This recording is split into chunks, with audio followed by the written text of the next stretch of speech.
Alright guys, welcome back to the channel, welcome back to a new video, and today I want to start off by thanking the gentleman or the woman who unsubscribed today. I hope that you find the content that you're looking for somewhere else. I think right now we have 50 subs. It's the 31st of May, so let's see if we can double down and just get 100 subs within a month. For the month of June, from 50 to 100 subs would be very nice. If you want to take the spot of this gentleman or this woman, then be my guest. If you are not a subscriber, then click on the subscribe button, click on all, click on also you don't miss anything. Of course, I would also like it if you would like this video, maybe leave me a comment, share it with your friends if you think that's also useful for other people so that we can spread the knowledge. And now without further ado, we are diving into the charts, and today we are only going to look at BTC USD because that's kind of where the action is happening, and we're starting off here with the 4 hourly, and for once our chart looks a little bit different than usually because there's a few things that I want to show you. Well, first we have this ascending triangle. We broke out. We do not have the retest yet, we're just marching higher, really just stair stopping higher every time. So it actually maybe would be better or nice to see once a drop down to get a confirmation of this breakout and then just going higher.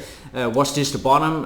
Absolutely not saying this, but it could be a temporary bottom for now, and then we finally also have our weekly green candle. There's something else I want to show you. That is the regular RSI that we have here underneath. Well, there are also two RSIs here on our market Cipher B, but I just sometimes find it nice to compare these two with each other, and then you see on a 4 hourly that we have been overbought already for quite some time, and I think at a certain moment this needs to come down a little bit to maybe ease, and then we could go higher. There's a few things that I'm looking at right now for possible scenarios. If we would come lower and we do something like this and then go higher, let me see. No, yeah, let's do something like this. So then we have a lower high on the momentum wave, and let's say that our price is then going to 35k, filling that CME gap. Then we have a higher high in the price and then a lower high on the momentum wave, and then we could really set us up for going lower. This of course will take some time to play out, but that is a scenario on the 4 hourly that I'm keeping in mind of. Then of course also this will cool down a little bit. So let's see how that plays out. I'm gonna take these RSIs out because that is not necessary anymore. Let's quickly then zoom into the hourly, and you know what, let me also take out this VWAP. It's the white line. We also don't really need it anymore. We are seeing a bearish divergence so far, but this one has not really played out. As you can see, the price went higher, momentum wave went lower, but now actually we have, it looks like, our third wave up, and it might be that we are getting a third wave lower.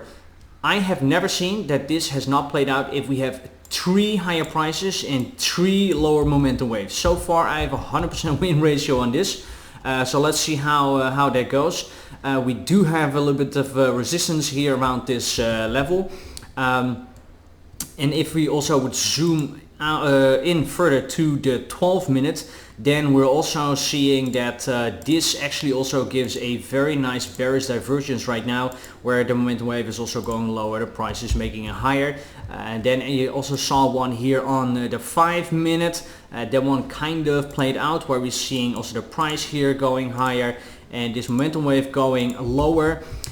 So yeah, it looks like we're setting up a little bit to cool down, but to be honest, we also got a little bit surprised with some of these pumps, how fast and how high they went.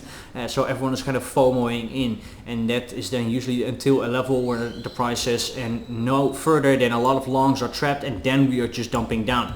Alright, cool. Let's zoom out one more time on the hourly, because if we would go lower from this point, where would I be looking out for? Let's use the classic fib retracement. I said this many times before, but it's always a little bit biased where you put your bottom if you're really grinding higher. Is it then here? Is it here? Is it here? Is it here? Let's be conservative and do it here. Then the first one would be approximately around 30,300-ish. If we would take really the low here, then I'm looking out for 29,700. Now remember, yesterday this high was not as high. I think we had this candle, and then we said, oh, that would be nice, because then we have exactly also this support line right here that coincides then with the golden pocket. But of course, when the price started to march higher, then that is off the table. I also think I said yesterday, well, this could be a bar pattern that will completely coincide. That also didn't happen. Then we pumped up higher. Then this happened during the New York opening today, and I saw in some Discord channels people said this also might be a bar pattern, we're going lower. That then also didn't happen, and we again started to march higher. But again, like I said, at a certain point, if we are seeing this money flow coming down, this momentum waves going lower, that the price needs to follow. It doesn't say that this is then for now the top, but the price could come down maybe to this level or to this level to find support, retest it, and then we are going higher again. Full transparency, I have a small short open here based on the 12-minute bearish divergence, and like I said, I think also that this 1 hourly is going to go lower, so then I also think that we might see some downward action. I do not expect the world from it, to be honest, because right now in the last few days the momentum is up, meaning that all the retracements are just most likely retested until we're really going higher.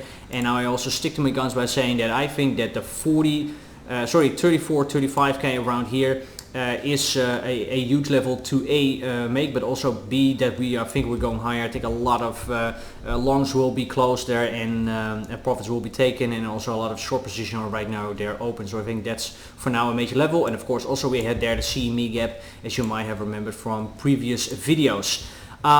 So yeah, this is a little bit of a make and break moment. Like I said, I think we might go a little bit lower before we're going higher. I do not think that the move is over yet, so I'm still looking out for the 34, 35k. And if we're going lower, then of course I work with the fib to determine the levels and then the major support and resistances. Let's also quickly draw a volume range. Then we really had everything I want to show you. That's probably still very low. Yeah, perfect. Also still here at that support. So that is quite nice. The only thing right now, of course, is that since we are marching higher, that we are reaching or are in this kind of oversold level. So unless we are really going higher, and let's say we stay there and then we're making new price range, then this is just a move up, new price range, and then we get a new volume node. Kind of the same what you're seeing here, going lower, and then this is here your price range, and that is then where you use this volume node. Has no use to extend this volume node all the way to here, because this was just our dump down. So that's why this is kind of how you use it.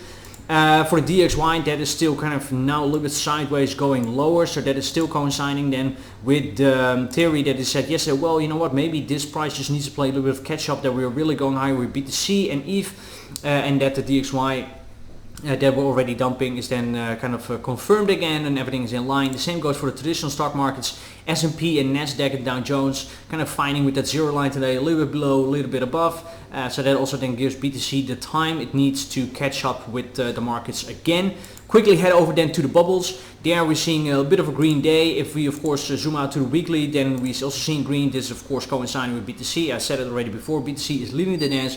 If BTC goes higher, then the alts will follow. I don't have to show you the monthly because that is still very, very, very red. So please don't get caught up by this little bit of bump, but so far it looks good. And I think on a bigger time frame we still have a long way to go. Quickly then the daily, of course we're seeing here the money flow a little bit going up, momentum wave up, RSI is going up, and the VWAP is going higher. So I still think that there's quite some juice in here for us to go much higher before we maybe start retesting these levels again. But we're taking them by a day, and for now I just want to show you the smaller time frames and the major levels where I'm looking out for so far.